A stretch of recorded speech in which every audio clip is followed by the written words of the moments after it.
그 사랑 안에서 우리를 새롭게 하시고 그 사랑 안에서 이 순간 더 새로워지기를 원하며 그 사랑에 더 취하기를 원합니다.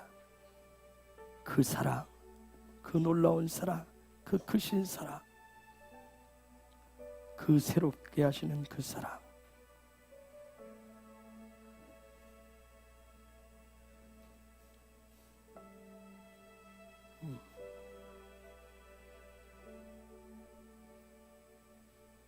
예수님의 이름으로 기도합니다.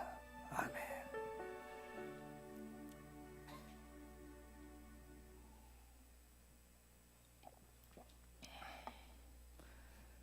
하나님 말씀 보겠습니다. 사도행전 1장 1절에서 5절 말씀.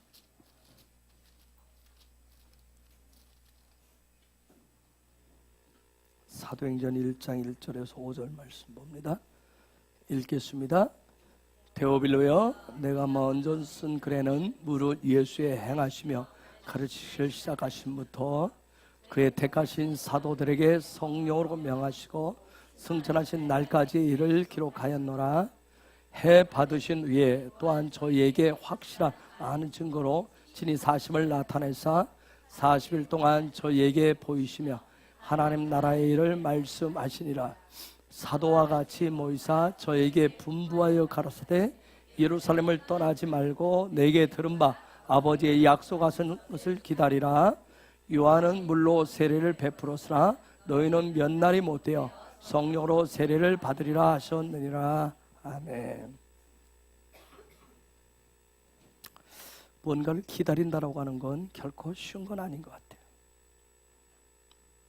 기다린 만큼 힘겹고 지겨운 것도 또 없습니다.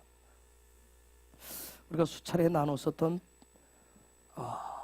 1996년도에 일어났었던 펜사콜라 부흥 얘기 여러분이 잘 아실 거예요. 그 지역에 부흥이 올 것이라고 하는 어떤 예언적인 선포를 듣고 수많은 사람들이 직장을 사직을 하고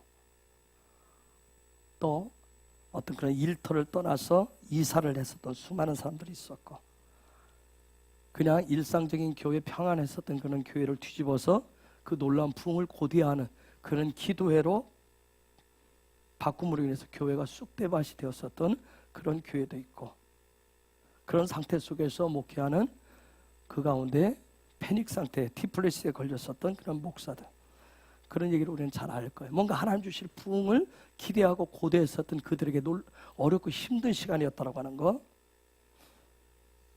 제가 1992년도 5월에 대부흥의 그런 약속을 받았습니다. 어느덧 그게 8년째가 되었어요. 8년이라는 세월 쉽지 않은 세월입니다. 어떤 약속을 받을 땐 굉장히 우리에게 설렘을 주는 것 같아요. 하지만 그 약속이 성취되기까지는 설렘과 기대감들이 시간이 가면서 사라지면서 뭐가 생기냐면 지겨움들이 생깁니다. 실증이 납니다. 근데 그 가운데서 그 지겨움, 실증을 이겨낼 수 있는 것은 그 약속에 대한 소망이에요. 소망만이 그것을 이겨내게 할 수가 있습니다. 아마 우리는 수많은 예언적인 축복을 받아서 하나님이 당신을 향해서 이런 놀라운 일들 계획하시고 이런 놀라운 일들을 행하실 것이라고 하는 예언 축복들을 받았어요. 하지만 우리는 하나님의 그런 약속에 대해서 기대감보다는 그냥 일상적인 그런 기도, 마치 하루 세 끼 밥을 먹듯이 그냥 일어나서 숨을 아무 거침없이 쉬듯이 그냥 또 지나가는 기도를 받은 것처럼 별 기대감 없이 또 지나쳐요. 여러분, 믿음, 소망, 사랑은 항상 같이 있을 거라고 그랬어요. 그래서 믿음은 소망이고 소망은 사랑을 통해서 힘을 얻습니다. 결국 믿음이라고 하는 그것이 얻는 열매는 사랑이에요. 하지만 이 사랑이라고 하는 것을, 사랑이라는 열매를 믿음으로 얻기 위해서는 기대감, 기다림, 그런 소망이 반드시 필요합니다. 소망을 잃어버리면 삶은 무의미합니다. 그냥 무의미한 거예요. 소망을 잃어버리면 깊은 어둠 속으로 순식간에 떨어져 버립니다. 소망을 잃어버린 사람들은 마치 부평초처럼 떠돌이, 그냥 날마다 다람쥐 쳇바퀴 돌듯이 아무 의미 없이 그냥 살아갑니다. 그래서 오늘날 소망을 잃어버린 사람들이 마음의 병을 얻어서 절망 가운데서 중독에 빠지고요, 육신의 억눌림, 질병에 사로잡혀서 살기도 합니다. 믿음의 능력이라고 하는 거예요. 믿음의 능력은 그런 기대감, 기다림 속에서 나오는 거예요. 사도행전은 기다림의 능력을 주는 책입니다.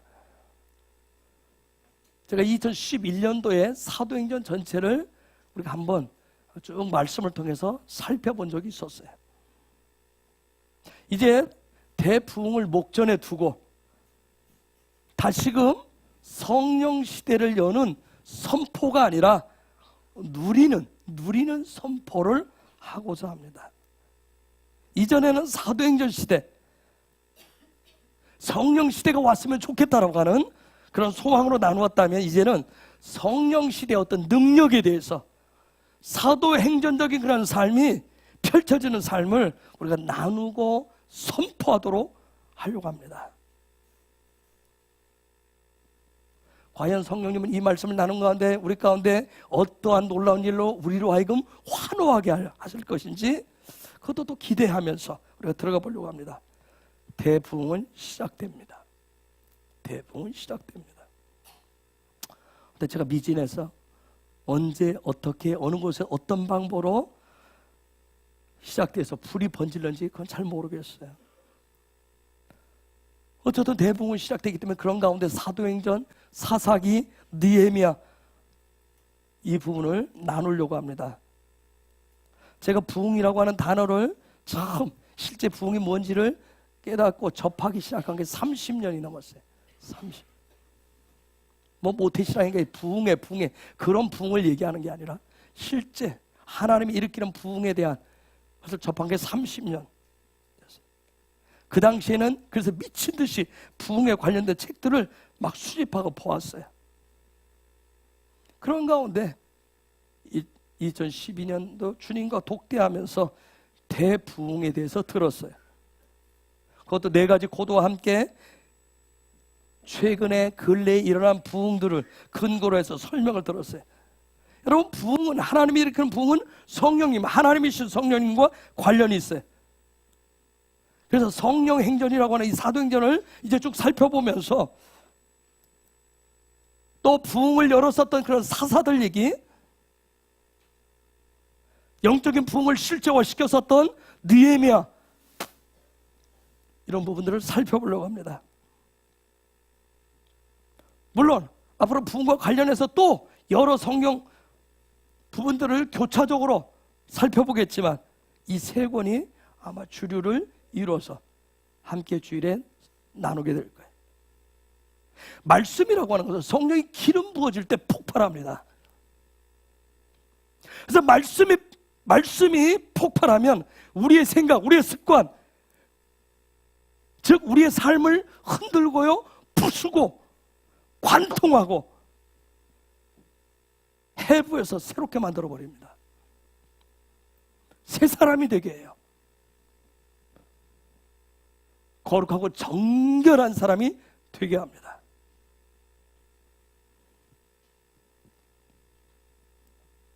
금요일보다 3차 항암에 들어간 박미 목사가 그날도 오전에 오후에 오늘도 전화가 왔었어요. 근데 금요일에 이미 나누었듯이 오전에 전화가 왔을 때는 학문 및 직장에 대한 미세한 내시경을 집어넣었기 때문에 엄청난 고통이 있었기 때문에 그걸 집어넣고 나서 그 고통으로 인해서 전화가 왔을 때는 목소리에 가난 떨림이 있었다고 그랬어요. 그 고통의 후유증으로 인해서. 그리고 굉장히 지친 목소리였었어요. 그런데 오후에 전화가 왔을 때 그때는 생기를 회복한 목소리였어요. 전화하자마자 했던 소리가 뭐냐, 오늘 물고기 낚았다, 그 소리였어요. 물고기 또 낚았다는 소리였어요. 굉장히 생기 있는 소리였어요. 그러면서 상처가 많은 물고기, 집을 나간 물고기, 고 김성미 집사와 같은 그런 상처와 아픔을 많이 가진 그런 물고기, 그 물고기를 만나서 1시간 반 동안 얘기를 나눴대. 그러면서 역시 나는 이런 일을 해야 살맛이 나는 것 같아, 그렇게 얘기했어요. 오늘 그 물고기 뭐라고 했냐면 아침부터 와서 이제 물고기를, 그 물고기 데려왔는데 VVIP래요. VVIP 하면서 10년 만에 그 사람이 교회를 간대요. 그래서 그 사람과 함께 교회를 갈 거예요. 그리고 교회 갔다 와서 아까도 전화들 같이 가서, 그러면서 또 뭐라고 하냐면 2년 전에 수술해서 입원해 있을 때 그 방에서 가장 완고했던 사람, 정말 예수님을 얘기했을 때 전혀 받아들이지 않을 것 같은 사람이 오늘 교회 갔는데 제 발에서 병원에 들었는데 그 교회 제일 앞자리에 앉아서 제일 많이 은혜를 받더래요. 너무 그게 보니까 본인이 힐링이 된다, 힐링. 그래서 뭐라 하냐면 복음을 씨앗을 뿌려놓으면 언젠가 주님이 하실 거라는 거예요. 우리는 염려하지 말고 그냥 뿌리기만 하라는 거예요. 마치 우리는 뿌려서 그 순간 다 영접시켜서 그를 키워서 그를 열매를 따먹을 일까지 우리는 다 하기 때문에 내가 고민에 빠지잖아요. 내가 미리 염려하잖아요. 전도가 될지 안 될지, 그가 예수를 믿을지 안 믿을지까지 우리가 다 분별하고 판단 다 하잖아요. 저 사람은 이래서 안 되고 저 사람은 저래서 안 되고, 그렇죠? 환경이 이렇고 저 사람은 성품이 저렇고, 우리가 다 구원받을 기준도 다 다르잖아요. 내가 저 사람 아는데 성품이 너무 안 좋아, 저 인간 절대 예수 믿으면 안 돼 하면서 내가 다 결정을 하는 경우예요. 그런데 우리는 단지 복음만, 예수님만 말하면, 뿌려놓으면 그를 자라게 하시고 키우고 열매를 맺게 하시는 분은 주님이십니다. 그래서 박 목사의 기름 부으심은 뭐예요? 선지자적인 복음주의자예요. 본인도 얘기해요. 나는 복음주의자. 그래서 나는 복음을 전할 때, 전도할 때가 가장 살만치 않대요. 고통스러운 것을 다 이겨낼 수가 있다는 거예요. 여러분은 오중직임 중에서 무엇입니까? 무엇이 여러분의 성령의 기름 부으심이에요? 무엇할 때 살만 납니까? 주무실 때 살만 나요? 먹을 때 살만 납니까? 누군가 만나서 막 다른 세상적인 얘기를 할 때, 돈 버는 얘기하고 자식 얘기할 때 막 살만 나요?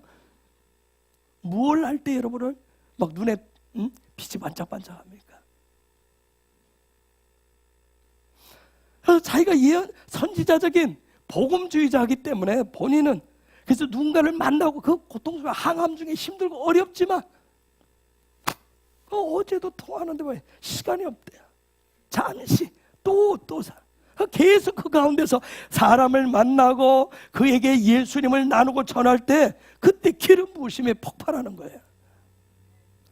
여러분에게, 우리 모두에게 하나님이 주신 오중직임이 있어요. 꼭 성령이 오셔서 여기 와서 기가에 와서 말해주기를 기다리지 마시고, 여러분이 오중직임 중에서 뭔가 그 직분을 가지고 자랑하면 성령이 폭발 안 하고, 직분은 아무리 자랑해봐야 성령은 아무 반응도 안 하십니다. 직임, 오중직임의 그 일을 할 때, 하면 할수록 여러분의 기쁨이 있고 여러분 안에 뭔가 생기고 생명이 있다면 그건 그 직임에 대한 하나님 여러분에게 기름 부어주신 거예요. 그 직임을 주신 거예요. 자꾸 남의 것에 기웃거리지 마시고, 여러분에게 주신 그 기름 부으심에 충실하시기 바랍니다. 그래서 성령의 기름 부으심이 임하면 말씀이 변하고요, 기도가 달라지고 찬양도 달라지고 예배의 삶도 달라집니다. 즉 사는 게 달라져요. 성령의 기름 부어주면 예배하는 자세도 틀려지고 모든 태도도 달라지게 되어 있어요. 마치 죽은 생선의 눈과 같이 그런 어떤 생기가 없었던 그곳에 그 사람에게 성령의 기름 부어주면 눈동자에 생기가 돌고 사는데, 여러분 소망, 희망 이런 사람 보면 옷 입고 사는 모습도 걸어가는 자세도 틀려요. 이미 보니까 다 늘어져, 이게 다 늘어져서 가잖아요. 그렇죠? 신발도 질질 끌고 옷도 다 벗어 질질 끌면서. 그런데 성령의 기름이 부어지면 뭐예요? 이미 질질 끌던 발걸음 자체도 달라져요. 말소리도 또렷해집니다. 움직임들이 민첩해져요. 여러분, 성경에 나오는 인물 가운데 성령의 사람, 민첩했다라고 하는 사람 누구죠? 누가? 그의 삶이, 그가 민첩했다. 유일하게 그 사람에 대해서 민첩했다. 누구는 민첩했고 누구는 민첩했다. 누구? 다니엘. 그죠? 다니엘은 민첩했다고 얘기해. 성경이 그렇게 길어. 하나님의 사람, 성령의 사람은 민첩해져요. 민수야, 이해가 가니? 민첩해. 눈동자에 힘 좀 주고. 엄마한테 끌려온, 도살자에 끌려온 어처럼 자유 좀 주세요.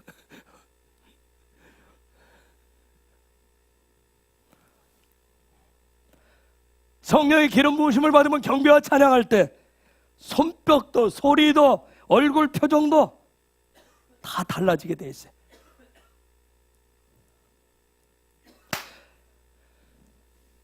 병든 환자처럼 무기력한 모습은 오늘 우리가 살고 있는 이 시대에 정말 성령의 시대를 살아가는 사람에 걸맞게 이제는 그런 것들이 다 떠나가야 됩니다. 여러분의 삶의 자리에서 그런 어둠의 세력이 떠나가기를 예수 이름으로 선포합니다. 옆에 계신 분 축복합시다. 당신에게서 어둠들이 생기 없음이 떠나갈 것을 예수 이름으로 선포합니다. 축복합니다. 아멘. 사단의 억압과 짓눌림으로부터 자유하셔야 됩니다. 생기와 생명을 되찾으셔야 돼요. 이 시간 예수의 이름으로 선포하노니 사방으로부터 생기가 들어갈지어다. 부흥의 생기가 들어갈지어다. 썩은 시체의 냄새가 아니라 생명의 향기가 임할지어다. 여러분에게 그런 역사가 있기를 축복합니다.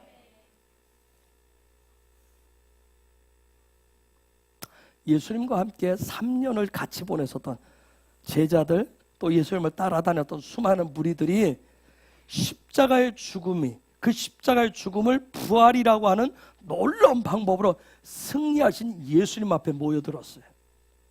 무려 500여 명이 모였다고 그랬어요.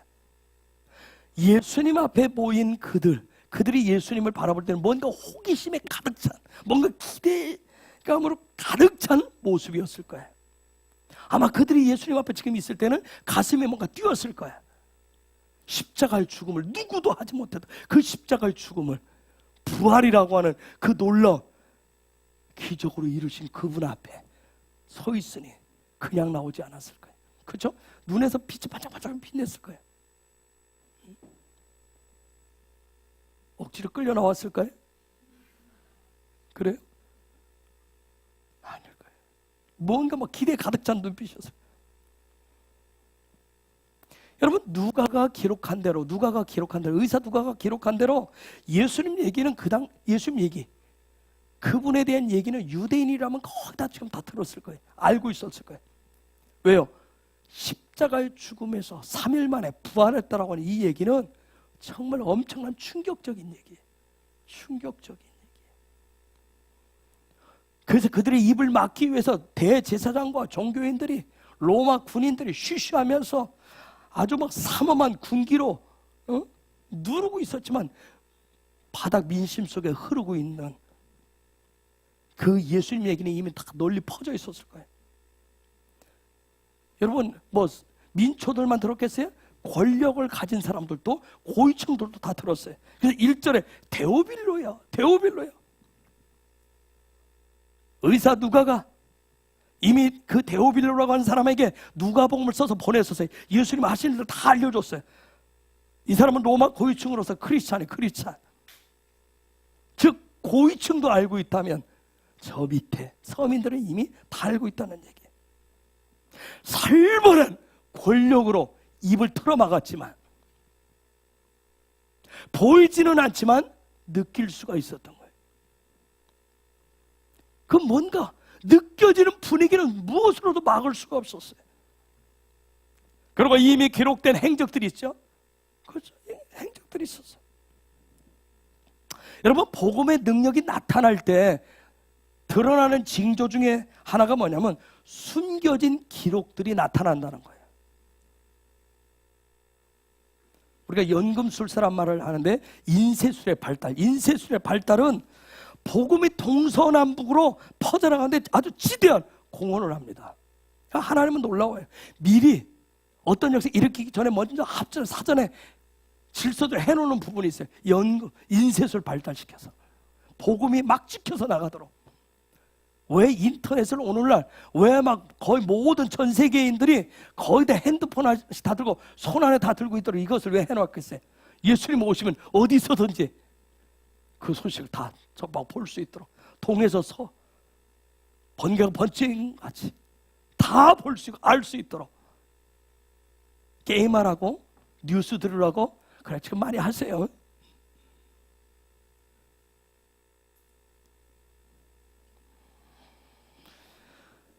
아무리 억압하고 죽여도 복음을 기록해서 전하는 손을 막을 수가 없었던 거예요.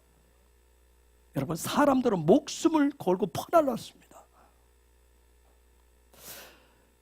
세종대왕이 한글을 창조한 지가 창조라면 창제인가요?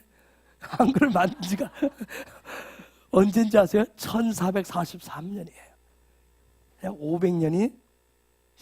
근데 그 당시에 여러분 왕이 만들었는데 유교에 깊이 물들어 있었던 권문 세도가들이 한글을 뭐라고 그랬어요?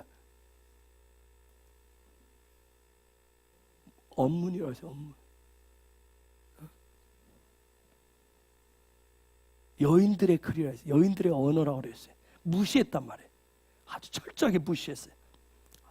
그런데 500여 년이 지난 지금 가장 위대한 글이 됐잖아요. 그렇죠? 위대한 글이 됐어요. 오죽하면 다른 나라에서도 지금 뭐예요? 한글을 배우고 국어로 사용하려고 하는 나라들이 나오고 있잖아요.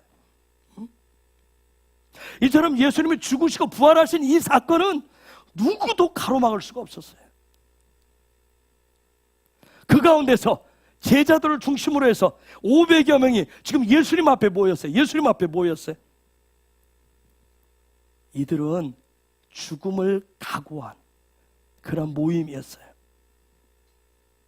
부활의 생명을 가지고 나타나신 그 예수님을 통해서 뭔가를 소망하는, 기대하는 그 마음으로 가득 차 있는 그런 마음으로 지금 모였어요. 여러분, 죽음도 불사하도록 만드는 게 믿음의 소망입니다. 놀라운 거예요. 그런데 오늘 말씀 2절에 보니까 500명 가운데, 오늘 말씀 2절에 펼쳐보면 500명 가운데 택하신 사도들이란 말이 나와요. 여러분, 제자와 사도가 다른 점이 뭘까요? 제자, 성경에 보면서 뭐 제자 또 어느 순간에 보면 사도 택한 자들을 사도로 또 세우시고 사도 제자와 사도가 차이점이 뭐예요? 뭘 제자라고 그러고 뭘 사도예요? 여러분은 제자입니까? 사도입니까?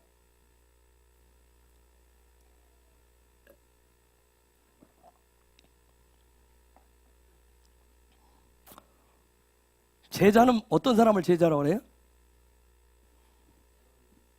그렇죠. 스승을 따라다니면서 배우고 훈련하는 사람이에요.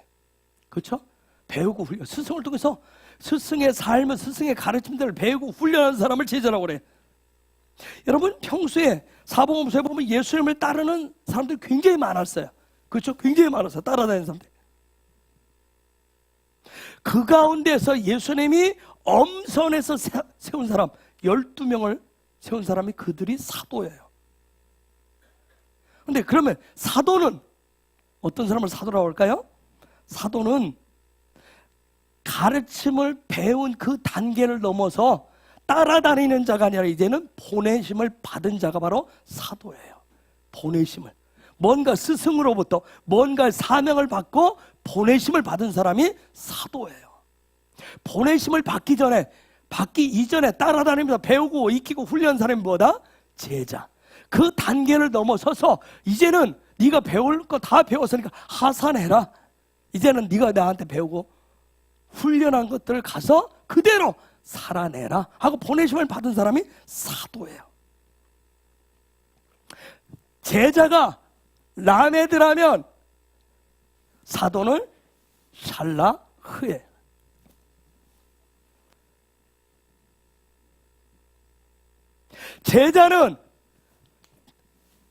제자는 훈련이 중심이라면 사도는 하나님의 형상을 삶으로 사는 그 하나님 형상 중심의 삶이에요.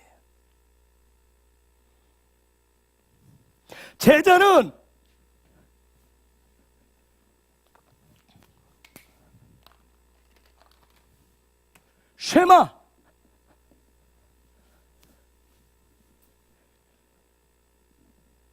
쉐마의 삶을 사는 법을 배우고 훈련하는 사람이라면 사도는 뭐 하는 사람? 샤마르 하는 사람. 그걸 그대로 살면서 지켜내는 사람이에요. 예수님의 시대는, 육신으로 오신 예수님의 시대는 제자의 시대라면 예수님 그 다음인 성령 시대는 무슨 시대예요? 그러면 사도의 시대예요. 부흥은 성령 시대, 사도의 시대예요. 즉 부흥이라고 하는 것은 말씀을 듣고 받는 것이 아니라 말씀대로 전하고 살아내는 사람들의 시대가 바로 부흥의 시대입니다. 우리는 바로 그런 시대를 지금 살아가고 있는 거예요. 그래서 오늘 이 시대 부흥의 문을 여는 교회는 제자들의 모임이 아니라 사도들의 모임이 되어야 됩니다. 제자들의 모임은 아직 뭔가 익숙하지 않은 모임이라면 사도들의 모임은 뭔가 다 정예화가 된, 준비가 되어진 모임이에요. 교회의 능력은 그렇기 때문에 교회의 능력은 훈련병들의 모임이 아닌 사도들의 모임으로 나타나는 겁니다. 우리 가운데 이제는 그러한 훈련병의 모임을, 제자의 모습을 이제는 벗으시고 정예화된, 군사화된, 사도화된 그런 옷으로 바꿔 입으시기를 예수 이름으로 축복합니다. 훈련소에 가면 훈련복이 있어요. 4주 동안 군사훈련 받을 때 훈련복을 줍니다. 그걸 입고 훈련을 해요. 그리고 딱 수료식 할 때 새로운 군복을 딱 줍니다. 새로운 옷을. 이제는 훈련복을 벗으시고 정말 여러분 부흥을 원하신다면 주님과 함께, 성령과 함께 새로운 놀라운 성령 시대, 능력의 시대를 살기를 원하신다면 훈련복을 벗으시고 이제는 준비되어진 복장이 갖추어진 그러한 삶으로 살아내는 정리화된 용사의 옷을 입으시기를 축복합니다. 옆에 계시면 축복합시다. 당신의 삶에 훈련병의 삶이 아니라 이제는 사도의 삶을, 보내심을 받은 자의 삶을 풀어지기를 예수 이름으로 축복합니다. 그래서 성령 시대는 여러분, 부흥의 시대는, 성령 시대는 수백 수천의 훈련병보다 단 한 명의 사도가 훨씬 나은 거예요. 감리교를 창시했다라고 하는 존 웨슬리가 그런 기도를 했다고 그래요. 하나님, 저에게 하나님 외에는 아무것도 두려워하지 않는 그러한 사람 10명만 주세요. 그러면 세상을 뒤집어 보겠습니다. 왜요? 그는 성경을 통해서 봤던 거예요.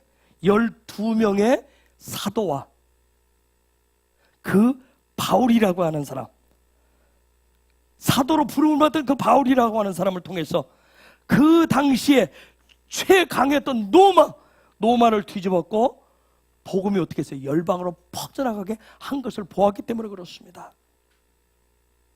말 많고 투정 부리고 맨날 그렇게 하는 머뭇거리는 훈련병이 아니라 헌신되고 훈련된 능력 있는 사도가 필요한 게 바로 성령 시대입니다. 부흥의 시대입니다. 그래서 성령 시대는 사도 시대예요. 사도 시대.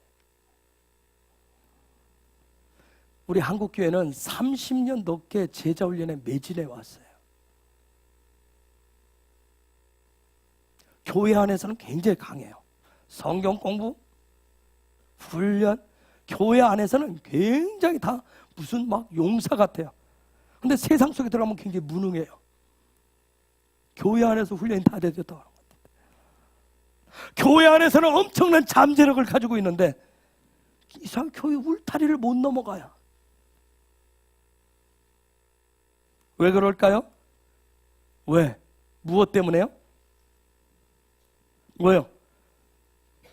교회 안에서 이 안에서 훈련은 잘 받는 것 같은데 배우면 잘하는 것 같은데 왜?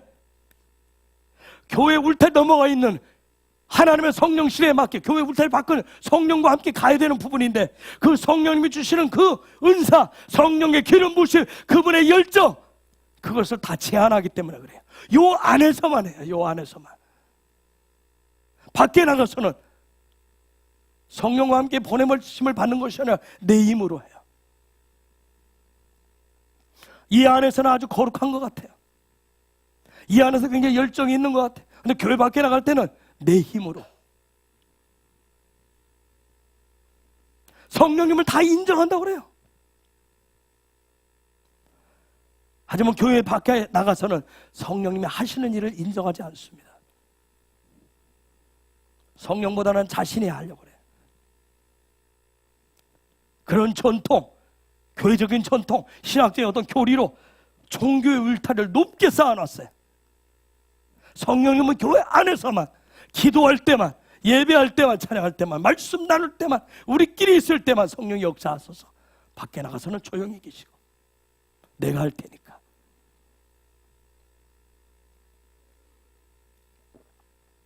성경 공부는 잘하는데 일터에서 하늘 백성으로 살아가는 것은 굉장히 무기력해요. 교회에 모여서 예배는 드리고 교회 안에서 헌신 봉사는 잘하는데 이상하게 세상에 나가면 손발이 꽁꽁 묶여요. 이제는 풀어야 됩니다. 이제는 열어야 됩니다. 이제는 무너뜨려야 돼요. 우리 헤브론 지체들 여러분 마찬가지예요. 교회 안에서는 예배하고 하나님의 임재와 영광 안에 머물고 우리끼리는 좋고 좋은데 일터만 나가면, 밖에만 나가면 전혀 티가 나지 않으면 안 됩니다. 이제는 교회 안이든 밖이든 티가 나야 됩니다. 용사의 모습이 나오셔야 돼요. 즉 성령님께 완전히 종속되셔야 됩니다. 옆에 계시면 축복합시다. 당신을 통해서 당신의 삶의 터전에서 성령님이 하시는 일이 나타나기를 예수 이름으로 축복합니다. 한 번 더 할까요? 교회 안에서만 용사가 되지 마시고 교회 밖에서 용사가 되십시오. 아멘. 물고 늘어지는 싸움꾼이다라는 얘기가 아니라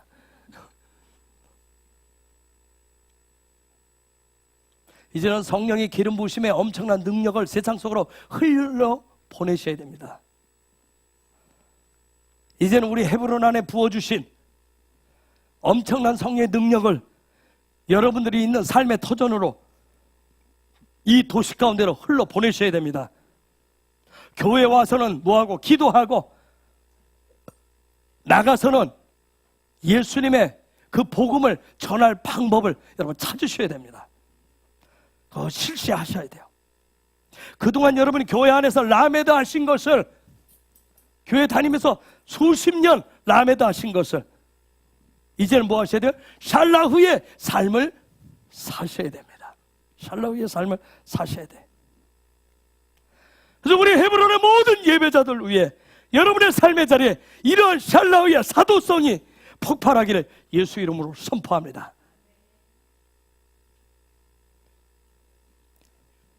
이 샬라우의 삶은 성령님의 사역이에요.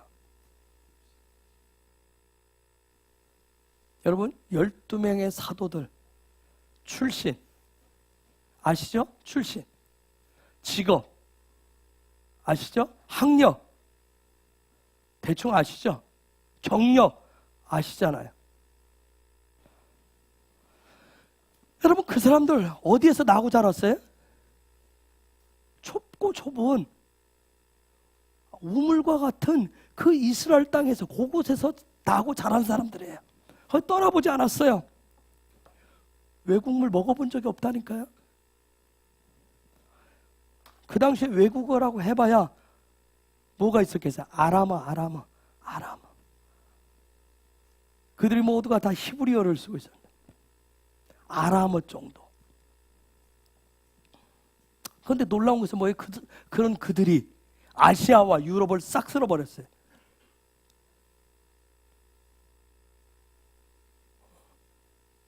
그건 그들의 노력이 아니라 100% 성령의 능력입니다. 성령의 능력이에요. 성령의 능력은 놀랍습니다.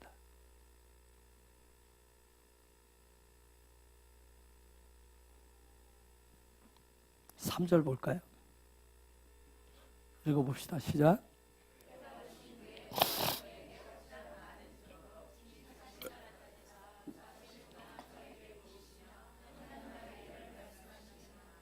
자, 예수님 부활하신 후 40여일, 40일 동안 계시면서 자, 여러분이 알다시피 여러 차례 사도들에게 나타나셨어요. 사도들에게 나타났었어요. 여러분 나타날 그 장면들 사복음서에 있는데 보면 나타나신 것은 초자연적인 방법으로 나타나셨어요. 그렇죠? 때로는 방문을 꼭 걸어 잠그는데 그 안에 뿅 하고 나타나고 뿅 소리는 안 냈어요. 하여튼 나타나죠. 때로는 갈릴리, 엠마오 순간이동하셔. 순간이동. 우와, 사도들이 구전으로만 전해들었던 성경의 그 전설과 같은 얘기를 자기들의 삶에 실제로 봤단 말이에요. 실제로 경험하는 일들이 있었어요. 왜 예수님이 이런 초자연적인 방법으로 여러 번 그들에게 나타나셨을까요? 산교육만큼 놀라운 게 없어요. 산교육만큼. 그렇죠? 육신을 가지신 예수님이 40일 동안 가르쳐봐요. 얼마나.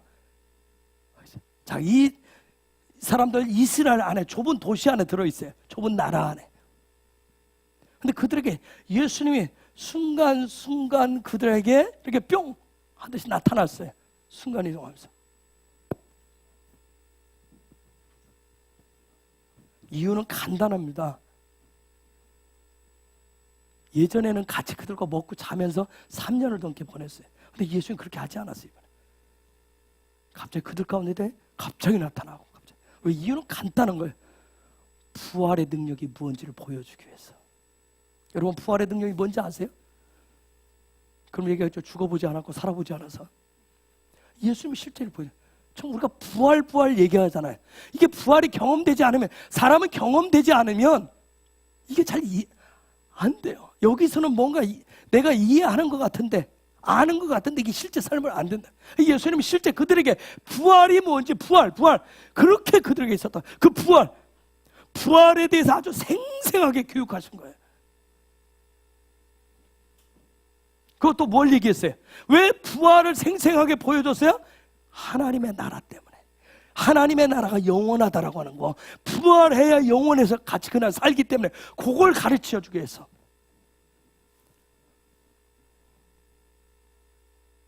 지금 뭐냐면 이 사도들, 자 지금은 라메드의 지금 끝장면에 왔어요. 부활까지 해서 지금 라메드 끝장면, 수료를 곧 수료 내보내야 돼. 예수님이 사도들의 뇌 구조를 바꾼 거예요. 뇌 시스템을, 사고방식 자체를 바꾸는 거예요. 보여주면서, 즉 그들로 하여금, 그 사도들로 하여금 하나님의 나라의 시스템을 갖도록 실제 그분이 40일 동안 보여주면서 얘기를 했어요. 즉 우리가 신앙생활하면 알렙에서 시작해서 그 다음에 성자 예수님으로 하고 이제 성령 시대가 올 것이라고 하는 거, 요 구조로 지금 예수님이 지금 몰아가고 있어요. 즉 예수님이 그렇게 생생히 보여주신 것은 성령 시대, 아주 엄청난 능력의 시대를 그들에게, 지금 사도들에게 열어주시기 위해서. 왜? 그들로 하여금 샬라의의 삶을 살도록 하기 위해서.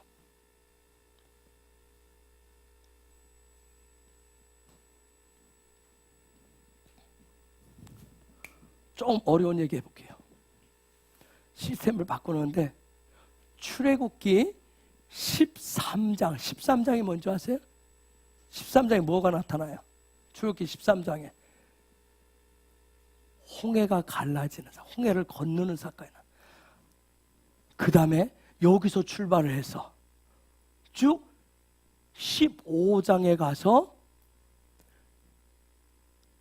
홍해를 가르고 난 다음에 하나님을 경배하고 찬양하는 예배자, 구원의 감격에 차서 예배하는 예배자의 삶을 경험하는 가운데 부활 사건과 같은 마라의 순물을 딱 경험. 그리고 16장에 가서 드디어 그들이 상상하지 못했던 하늘로부터 뭐가 떨어져요? 만나. 그리고 반석을 바위를 깨서 뭐예요? 생수를 내요. 13장, 15장, 16장의 이 시스템의 구조를 예수님이 부활하신 몸으로 지금 12사도 앞에 나타나서 생생하게 보여주면서 설명하신 거예요.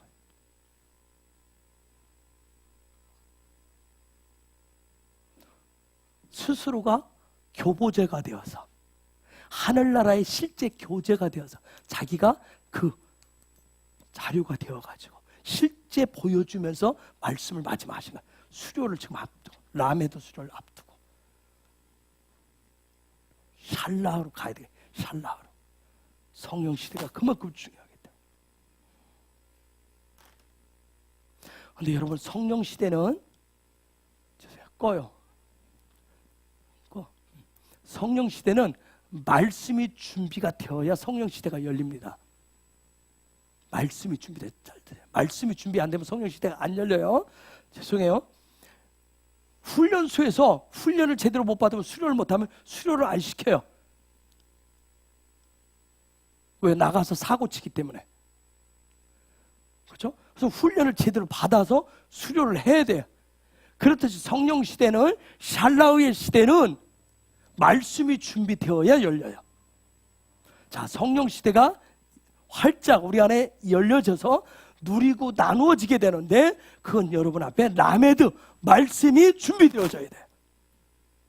즉 말씀이 준비된 얘기는 뭐냐면, 하나님의 말씀, 이 성경을 여러분이 그동안 공부하고 읽고 묵상한 것을 통해서 하나님의 약속, 나를 향하신 하나님의 약속, 여러분 수없이 들어왔어요.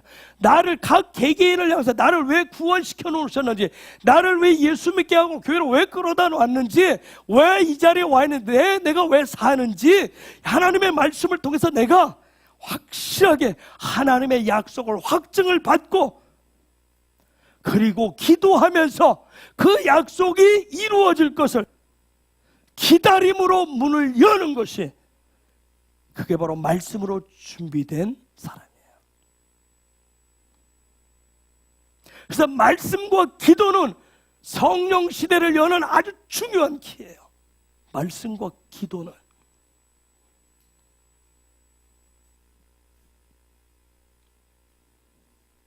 여러분이 라메드가 됐다면, 나 수료하기를 원하시면 뭐 하셔야 돼? 지금 기도하셔야 돼. 나는 아직도 멀었을 거면 라메드 계속 하고 계셔야 돼.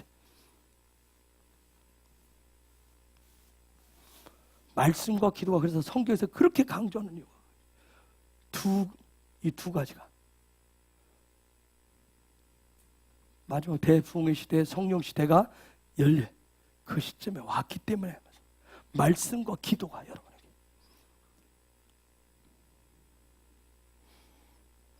샬라의 시대는 반드시 라메드의 시대가, 말씀을 배우고 익혔던 훈련 시대.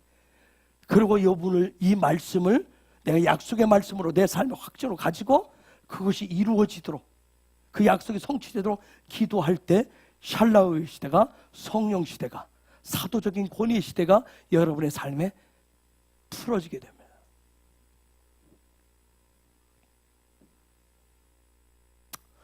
라메드, 제자의 삶으로 예수님을 따라다니면서 말씀이 뭔지를 실제로 준비해서 가르침을 받았던 그들, 그리고 말씀이 이제 준비가 되어진 그들과 드디어 부활하신 예수님이 함께 한 자리에 모였어요.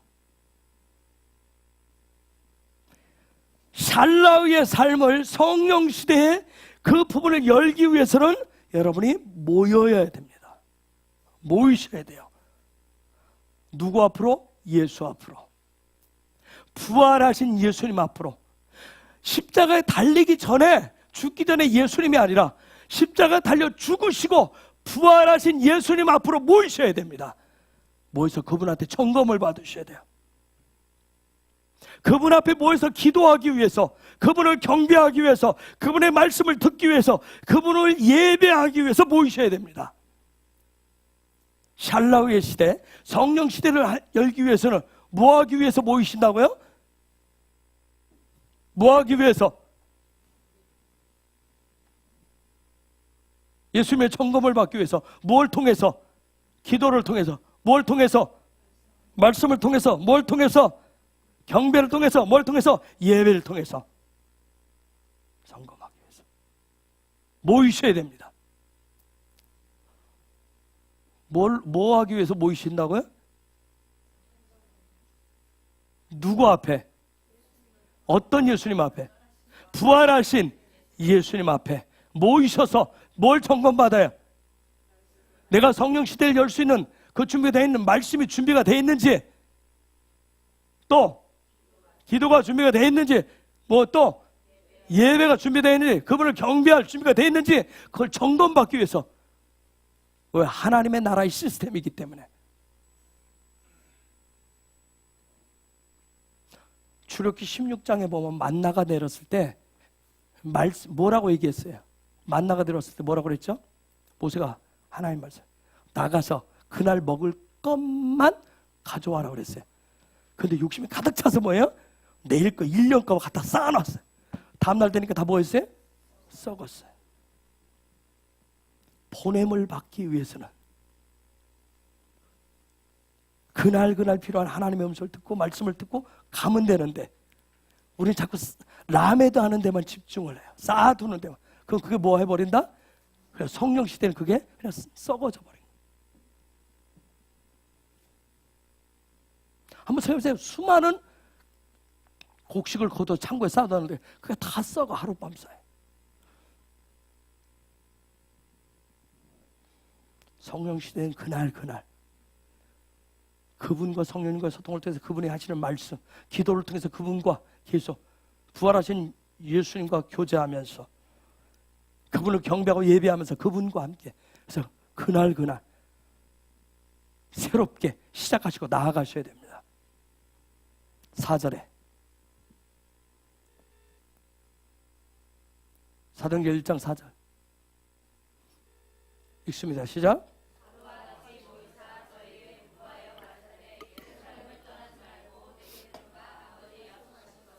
자, 예수님이 얘기합니다. 예루살렘을 떠나지 말고 내게 들어봐, 아버지의 약속하신 것을 기다리라.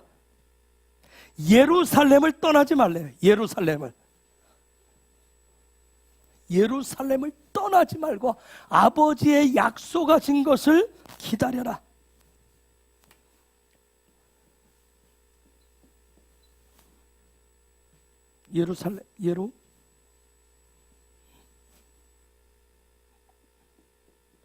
예루살렘을 떠나지 마라. 예루살렘을 떠나지 마라. 어디를 떠나지 말으라고요? 예루살렘을 떠나지 말래요. 예루살렘을 떠나지 말고 예루살렘에 모이라고 얘기합니다. 여러분, 저 예루살렘은 지성소입니다. 저 예루살렘은 예배의 가장 높은 고지예요. 저 예루살렘은 하나님 아버지 앞에 보좌 앞입니다. 그곳에 모이라는 거예요. 그곳을 떠나지 말라는 거예요. 그 왕 대신 그분의 앞에서, 그분의 왕권 앞에서 왕으로부터, 왕이신 그분으로부터 가라 하는 그 교지가 떨어질 때까지 뭐하라? 기다려라. 예루살렘은 에덴 동산이에요. 에덴 동산은 생명의 근원지입니다. 그곳에서 생수의 강이 흘러요. 그래서 요한 계시록의 완성도 에덴, 예루살렘이에요. 즉 예루살렘은 저와 여러분 우리 모두의 시작이에요. 시작. 매일매일의 시작이 예루살렘입니다. 그곳을 떠나지 말아요. 예수님께서 그곳에 모여서 아버지의 약속을 받으라고 했어요. 이 얘기를 듣고 사도들과 그 사람들은 그곳에서 함께 한 마음으로 뭉쳐야 했어요. 그곳에서 함께 기도해야 됐어요. 하나님의 약속을 받기 위해서. 즉 믿음의 공동체심을 이루어야 됐었습니다. 서로 격려하고 서로 나누는 마지막 점검을 해야 했던 거예요. 그리고 때가 되면 무슨 시대를, 성령과 함께 살아가는 성령 시대를 활짝 열어야 됐었어요. 여러분, 헤브론이 바로 지금 그런 시즌입니다. 헤브론이 바로 그런 시즌입니다. 그 지점에 와 있어요. 마치 전쟁터로 나갈 군인들이 마지막 결의를 다지고 결단을 다지는 그런 시즌처럼 기도하면서 서로 돌아보면서 격려와 위로와 할 수 있다라고 하는 그 결의를, 믿음을 다지는 시즌이라고요. 예루살렘은 아주 특별한 곳이에요. 정말 특별하고. 예루살렘은 가면 갈수록 마음에 샬롬이 임하고요. 샬롬의 그 의미가 들어오고요. 아버지의 마음이 흘러들어오는 곳이에요. 왜요?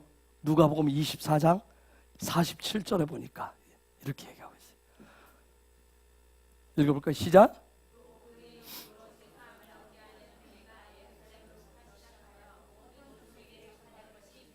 즉 무슨 얘기냐면 하나님의 나라가 어디로부터 시작한다? 예루살렘으로부터 시작한다. 예루살렘. 여러분, 우리 헤브론의 예배의 자리는 우리가 예수 이름으로 부활하신 예수 이름으로 그를 경배하고 함께 모이는 이 예배의 자리는 우리 헤브론의 예루살렘입니다. 예루살렘은 아버지의 약속인 성령의 세례가 주어지는 곳이에요. 그렇기 때문에 우리 헤브론의 예루살렘에서 예배 가운데 성령 세례가 풀어집니다. 옆에 계신 축복합시다.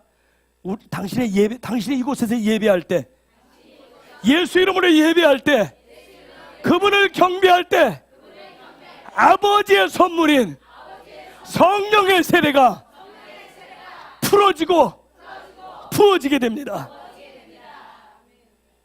여러분, 무장되지 않은 채 전쟁터로 나갈 수가 없듯이 영적으로 무장되지 않은 채 나가면 백전백패하는 거예요. 은혜 없이 의욕으로 나가면 필패하게 되어 있어요. 성령의 기름 부으심이 없이 나가면 실패하게 되어 있습니다.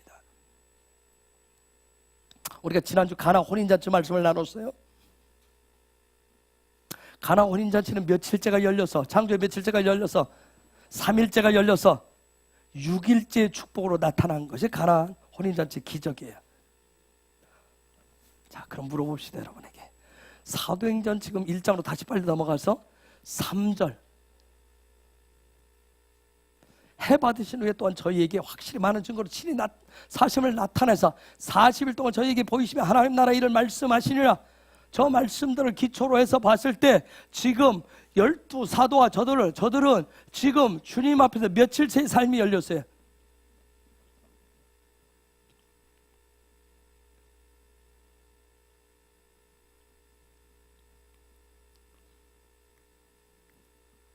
자, 가나 혼인잔치는 며칠째 삶을 3일째가 열려서 주님으로 말미암아 며칠째 축복이 임했어요. 6일째 축복이 있어요. 자, 그러면 저 말씀을, 저 시스템을 갖다 지금 저기다 적용했어요. 자, 그러면 저들이 지금 며칠째 삶이 열렸어요? 3일째 삶이에요. 자, 시스템을 바꾸되 폭을 많이 열어 놓으셔야 돼. 3일째가 열렸어요. 3일째가 열렸어요. 즉 3일째는 무슨, 왜 3일째는 무슨 축복이에요? 3일째는 무슨 기적이에요? 부활이라 했어요. 부활 생명 앞에 지금 그들이 와 있어요. 부활 생명 앞에 모였어요. 이게 지금 뭔 소리인지 이해가 안 되시는 분 있어요? 멍하심. 부활 생명 앞에 모였어요. 즉 며칠째 축복을 기대하며 6일째 축복을 기대하며 모였어요. 자, 가나 혼인잔치를 생각하면서 그들이 6일째 축복을 받기 위해서는 뭘 가득 채우는, 빈 항아리를 가득 채우는 그런 시간이 필요했어요. 그렇죠? 빈 항아리를 채우는 시간이 필요했어요. 6일째 축복은 무엇으로 바뀌는, 물이 포도주로 바뀌는 성령의 축복이에요. 여러분, 가나안 혼인잔치의 그 기적의 절정은 그 가나안 혼인잔치의 절정이 뭐예요?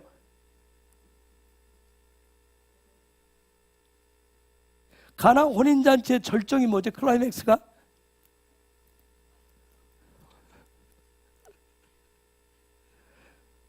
가나안 혼인잔치 뭐 일주일 전, 또 지난주 거니까 다 버려버려요? 오늘 또 새로워지기 위해서?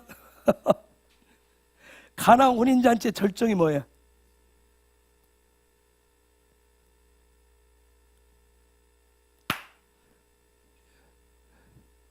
용기주사 뒤에 가서도 쫄면 어떻게 해? 가나안 혼인잔치 절정 뭐예요? 최고의 포도주를 나누는 시간이에요. 최고의 포도주. 여러분, 가나안 혼인잔치에 물이 포도주가 바뀐 그 포도주는 최고의 포도주입니다. 이 세상의 그 어떤 것으로도 견줄 수 없는 최고의 포도주예요. 왜요? 부활하신 주님이 만드셨으니까. 아멘? 안 믿어지세요? 예수님은 포도주를 만드는 분이 아니에요?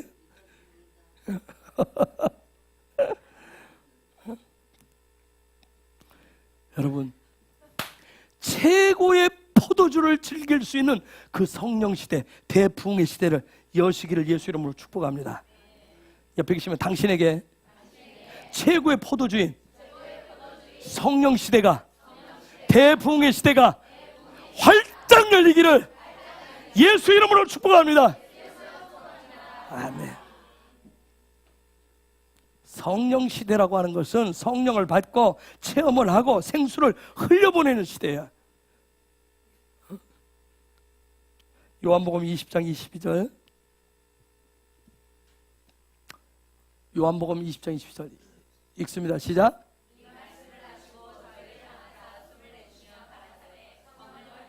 아멘. 성령 받으시기 바랍니다. 여러분, 성령 받으셨습니까? 성령 받으셨어요? 이제는 그렇다면 성령이 강같이 흘러야 됩니다. 강같이 흘러야 됩니다. 아버지의 명령이 떨어질 때 내 삶을 통해 내 안으로부터 그 성령이 흘러야 됩니다. 그러기 위해서 어디를 주목하셔야 돼요? 어디를 떠나시면 안 돼요? 예루살렘을 주목하셔야 돼요. 여러분, 다니엘이 바벨론의 그 삶을 살 때 하루에 3번 예루살렘을 향하여서 창문을 열어놓고 기도했듯이 여러분이 이스라엘의 예루살렘을 향하여서 바라보면서 기도하시기 바랍니다. 왜요? 그곳에 하나님 아버지의 마음과 눈동자가 있기 때문에 그렇습니다. 하나님은 어제나 오늘이나 내일이나 영원히 동일하셔요. 변치 않으십니다. 아멘.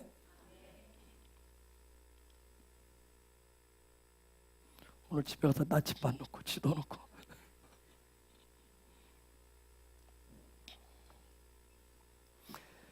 여러분, 지금 이 시대는 성령님이 너무 중요해요. 그래서 부활하신 예수님이 부활하신 예수님이 40일 동안 강조하고 중요하게 여긴 게 누구겠어요? 성령님이에요. 그래서 사도들을 중심으로 해서 그들에게 강조하고 계속 강조한 게 성령님이에요. 그걸 지금 압축해서 사도행전 1장 앞에서 기록해놨어요. 그래서 마지막으로 남기신 유언도 뭐예요? 성령이에요. 오직 성령이 더 얘기하십니다. 성령님은 계시록 19장 10절에 보니까 예수님의 영이에요. 예수님의 영이에요. 응? 즉 성령님은 예수님이란 말이에요. 그런 성령님 안에 여러분 푹 잠기셔야 됩니다. 성령 안에 푹 잠기시길 축복합니다. 잠깐 옆으로 뻗어나와서 예수님의 12제자 중에서 예수님 품에 늘 잠겨 있었던 게 누구죠? 요한. 요한이 제일 오래 산 거 아세요?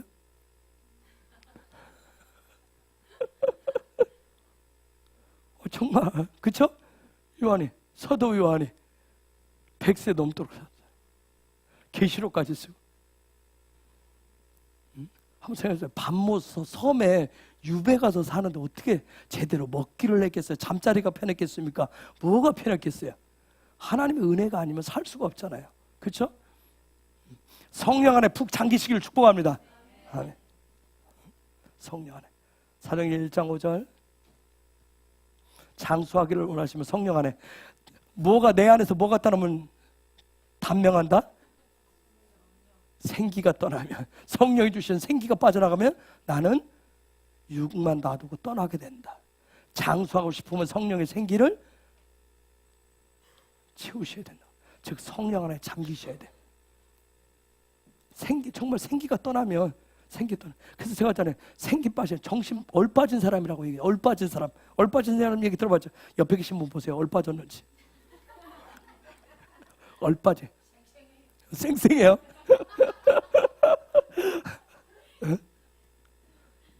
여러분 정말 얼빠진 사람처럼 생기가 빠져나가면 죽는다니까요.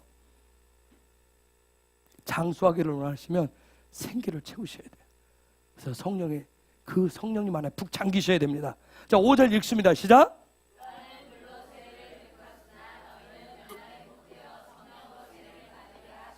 성령을 받으셔야 돼요.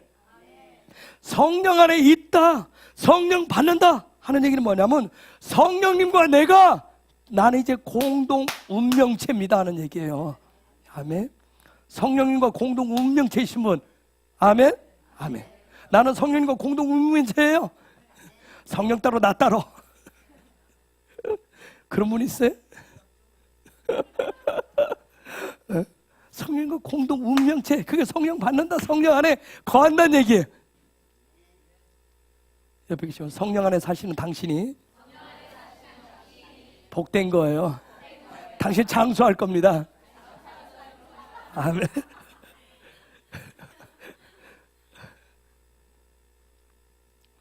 받아야 될 사람들 꼭 이 시간대는 이게 참 사람이 하나님의 뜻하시면 놀라운 거예요. 정말 예언적인 결정적인 순간에 이게 사람들이 이게 정말 하나님 놀라우세요. 성령. 세례라고 하는 말은 타발이라고 하는 말에서 왔어요. 타발이라고 하는 말에서 왔는데, 여기서 성령 예수님이 얘기할 때 이 타발이라고 하는 말은 푹 담근다는 말이에요. 푹 담근다. 푹 담가버린다고 얘기하잖아요. 푹 담기는 거, 완전히 채워지는 거, 완전히 꽉 적셔지는 거, 완전하게 적셔지는 거, 그걸 얘기해요. 예수님이 얘기할 때 여기에 보면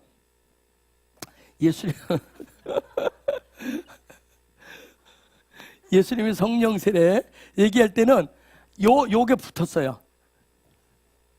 T가 붙었어요. 투가 붙었어요.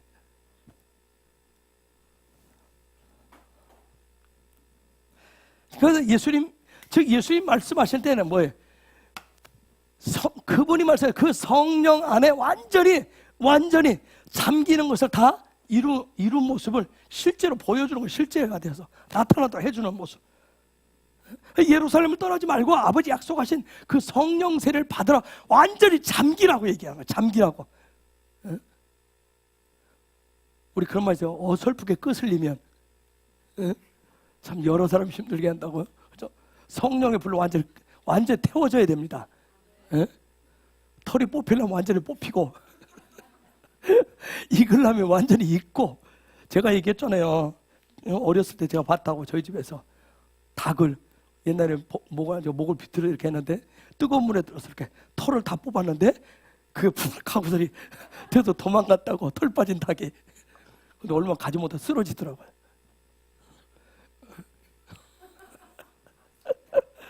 어설프게 죽지 말고 완전하게 죽으십시오. 완전하게 죽기를 예수 이름으로 축복합니다. 완전히 죽어요. 완전히 성령에 잠기셔야 돼요. 남김없이 빈틈없이 성령으로 채우셔야 됩니다. 마치 가나 혼인잔치의 빈 항아리를 어디까지 채우듯이 아구까지 완전히 틈없이 다 채우듯이 남김없이 채우셔야 됩니다. 여러분 한번 생각해 보세요. 그 가나 혼인잔치에 그 빈 항아리들 약 300리터, 큰 것은 500리터 그걸 채운다고 생각해 보세요. 300리터. 여러분 우리나라 같이 뭐 이렇게 수돗물이 콜콜 나오는 거 아니잖아요. 우리가 요즘 성지가 좋다 그걸 보고 있지만 그 중동 물이 귀한 그 지역에서 물을 기르러 가려면 옛날에도 동네에 뭐 우물이 하나 있었잖아요. 그렇듯이 그걸 쳐서 날라야 되듯이 300리터, 600리터 날른다고 생각해 보세요. 그걸 아구까지 항아리 6개를 가득 채우려면 쉽지 않은 얘기예요. 그때 가나 혼인자들 그들은 하인이라고 그랬지만 하인이 아니라고 그랬어요. 종 개념이 아니라고 그랬어요. 같이 그 자리에 섬기러 왔단 말이에요. 일하러 도와주러 온 사람들이에요. 그 사람들이 그걸 채운다라고 하는 거, 날씨가 더운 그 상황 속에서 같이 잔치에 즐기고 함께하고 싶지 그 섬기는 일을 끝까지 하고 싶겠느냐고요. 그들에게 갈망이 없이는 채울 수가 없어요. 갈망이 없이는. 성령님에 대한 그런 갈망이 없이는 채울 수가 없다는 얘기예요. 여러분 성령님 아니까 그냥 조바심으로 발만 동동 굴른다 해서 채워지는 거 아니에요. 하나님을 향한 믿음, 소망, 사랑의 갈망을 가지셔야 됩니다. 옆에 계신 분에게 성령님의 채움을 위해서 아구까지 채우기 위해서 하나님에 대한 믿음, 소망, 사랑을 갈망하십시오. 아멘. 성령 시대는 여호와의 시대. 무슨 얘기냐면 성령 시대는 여호와의 시대인데 주도권이 내가 아니라 주도권이 시곤이가 아니라 꽉이 아니라 자꾸 분위기 깨면 자꾸 부를 거예요. 주도권이 꽉이 아니라 주도권이 내가 아니라 성령이시란 얘기예요. 성령이시란 얘기. 즉 우리말로 뭐예요? 은혜란 얘기예요. 은혜. 여러분 불완전해 보이고 부족해 보여도 하나님이 주시는 선물입니다. 아까 우리가 봤어요. 12살 그들의 학력이 경력이 출신이 출중한 거 아니었어요. 정말 부족해 보여도 보잘것없고 때로는 사람들한테 손가락질. 성품이 좋았나요? 베드로로 말하면 뭐예요? 한 성깔 하는 사람 아니에요. 그렇죠? 한 성깔 정도가 아니죠. 그렇죠? 화딱지 난다고 옆에 확 칼 빼가지고 말비키를 잘라. 얼마나 성격 대단한. 여러분 이거 급한 정도가 아니잖아요. 이건 정말 이건 엄청난 거예요. 성격이. 제가 무슨 불이익 당한다고 옆에다가 여러분이 제 대신 그럴 분이 있어요?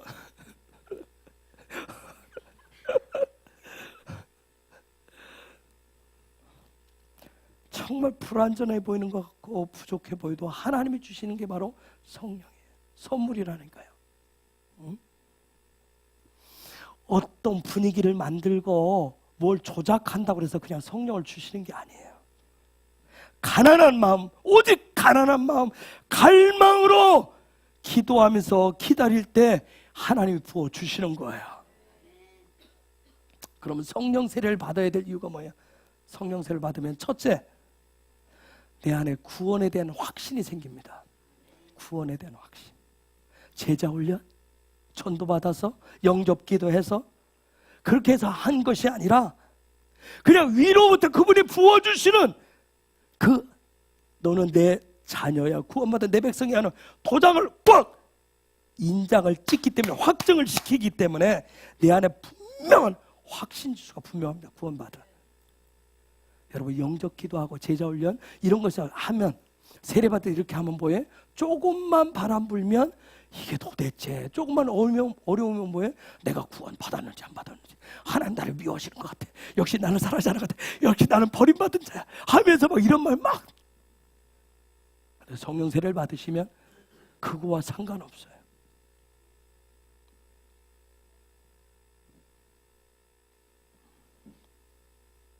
겉모습이 아니라고요.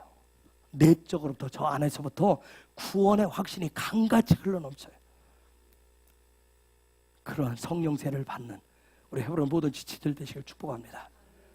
이 시간도 이 시간도 부으시기를 예수 이름으로 축복을 선포합니다. 둘째, 성령 세례를 받으면 인격의 성품의 변화가 옵니다. 자유의지가 성령님께 복종하면서 인격에 놀라운 변화가 와요.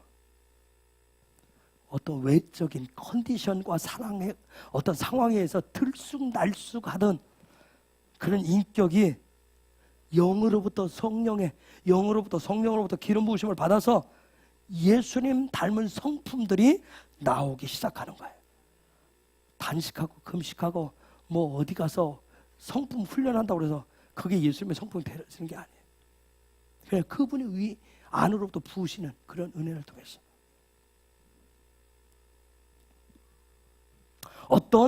자꾸 어떤 은사 능력이 나타나는 그런 것이 아니라, 그런 능력이 아니라 하나님의 형상, 예수님의 형상으로 자꾸 복귀되어지는 그러한 모습이 나타나는 거예요. 완벽한 게 아니에요. 그분을 향해서 나아가는 거예요. 변화된다. 변화되어가는, 계속 성장해가고 성숙해가는 모습이 나타난다는 얘기예요. 너무 축복해야지. 요즘 우리 아이가 나만 보면 발끈발끈해요. 내가 막 심지어 내가 어떤 때는 난 아이하고 헤어지고 싶다.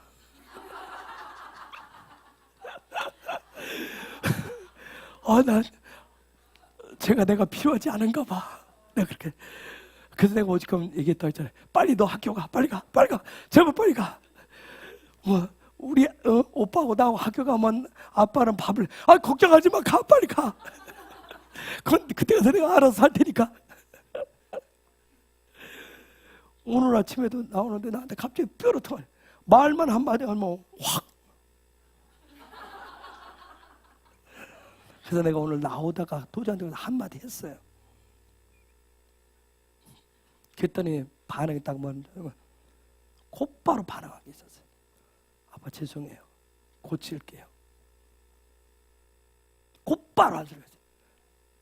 죄송해요. 고칠게요. 저는 그 소리 듣고 그냥 왔어요. 교회 왔는데 다시 와서 제 방에 들어왔더라고. 오더니 저를 딱 감사하고 하면서 죄송해요. 사랑해요. 즉 우리에게는 변화가 중요해요. 변화가 중요하다. 어떤 부분에 대해서.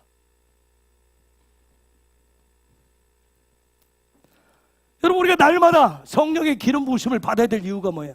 신선한 기름 부으심을 받아야 될 이유가 뭐예요? 내 인격과 성품의 변화를 통해서 성숙하기 위해서. 성숙한다는 의미가 뭐예요? 예수님의 성품을 닮아간다는 얘기. 이게 성령 세례를 받으면 두 번째 나타난 변화예요. 세 번째는 하늘의 능력으로 채워집니다. 하늘의 능력으로 채워져요. 무슨 얘기냐면 성령 세례를 받으면 기도하는 것이, 찬양하는 것이, 예배하는 것이, 말씀이 이게 다 달라져요.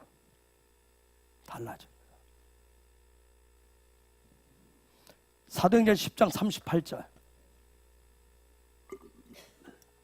읽어볼까요? 시작.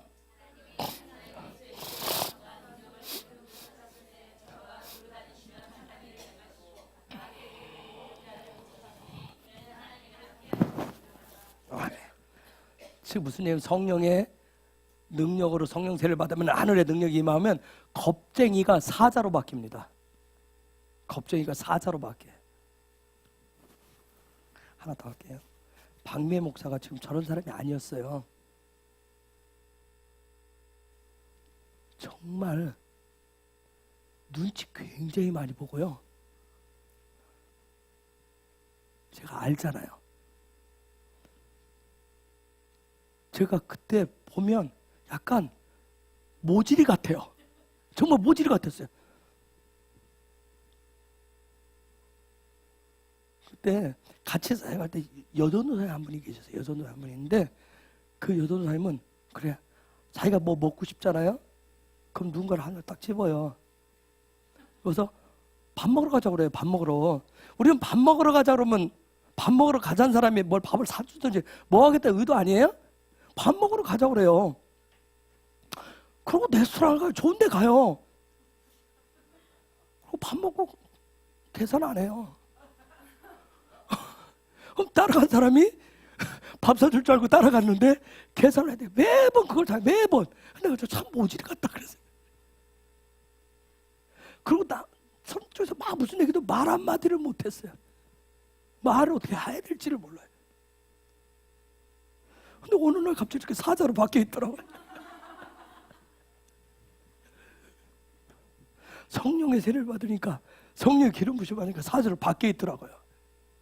늘 두려워하고 저 사람이 뭐라는 소리에 대해서 억압되고 짓눌려 있었던 부분들 사자로 바뀌어서 저한테도 응앙하잖아요.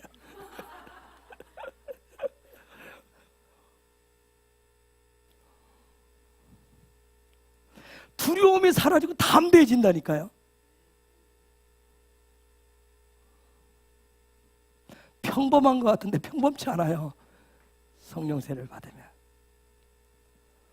여러분 성령의 능력이 오면 기프트, 선물이 기프트의 은사들이 나타나게 돼 있어요. 성령이 기름 부으시면 성령의 세례를 받으면 뭔가 나타나게 돼 있어요. 증상으로 나타나요. 근데 그런 기프트를 은사는 내가 구한다고 주시는 것이 아니라 그냥 하나님이 주도권을 가지고 그분이 주시는 거예요. 그래서 하나님이 주시는데 모든 은사는 다 똑같아요. 공평해요. 똑같습니다. 모든 은사가 서열이 있는 게 아니에요. 모든 성령의 은사는 역할이에요. 응? 역할의 차이예요. 신분의 차이가 아니라고요. 역할.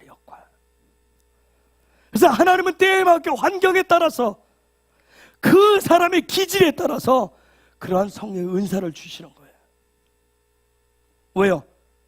다양한 은사를 통해서 공동체를 세우고 살리라고 주시는 거예요. 이 시대는 성령 시대 마지막 시대는 대부흥을 위해서 주십니다. 우리 하나님께서 우리 아버지가 여러분 각자에게 그런 놀라운 기프트를 주시길 예수 이름으로 축복합니다. 그분이 주도권을 가졌으니까 여러분의 기질에 맞게 여러분의 환경에 맞게 여러분의 터전에 왜 샬라할 수 있도록 샬라를 하고자 할 때 라메드가 아니라 샬라의 삶을 살고자 할 때 그때 그분이 그런 선물을 주신 줄 믿습니다. 그래서 성령의 은사가 주어지면 달란트가 없어도요 탁월한 영향력을 발휘하는 거예요. 똑같은 하나님의 일을 하는 것 같은데 똑같은 어떤 일을 놓고 해도 성령의 능력으로 하는 사람과 그렇지 않은 사람은 나중에 뭐 천지 차이가 나게 돼 있어요. 성령 시대는 성령의 능력으로 살아가는 시대예요. 성령의 은사로 살아가신단 말이에요. 그분의 선물로 살아가는 거예요. 그래서 탁월한 영향력을 발휘하면서 여러분 유튜브 많이 보죠? 유튜브 많이 보죠? 뭘 봐요? 뭘 봐요? 찬양들 많이 올라오죠, 그죠? 찬양. 유튜브가 참 놀랍대요. 내가 관심 있는 거 보면 그것만 쫙 올라가 되세요. 핸드폰 다 수거해 볼까요? 여러분 유튜브를 따라보고 여러분 평상시에 뭘 많이 관심 가졌는지 점검할 수 있어요.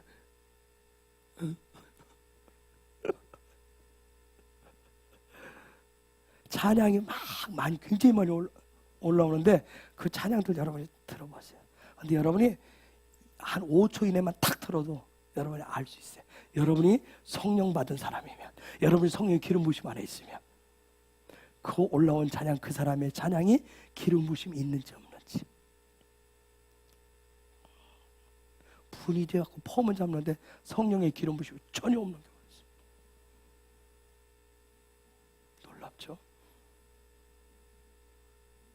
근데 그냥 여러분은 그 사람의 이 폼이 너무 좋아, 분위기가 너무 좋아, 그럼 여러분도 똑같은, 그럼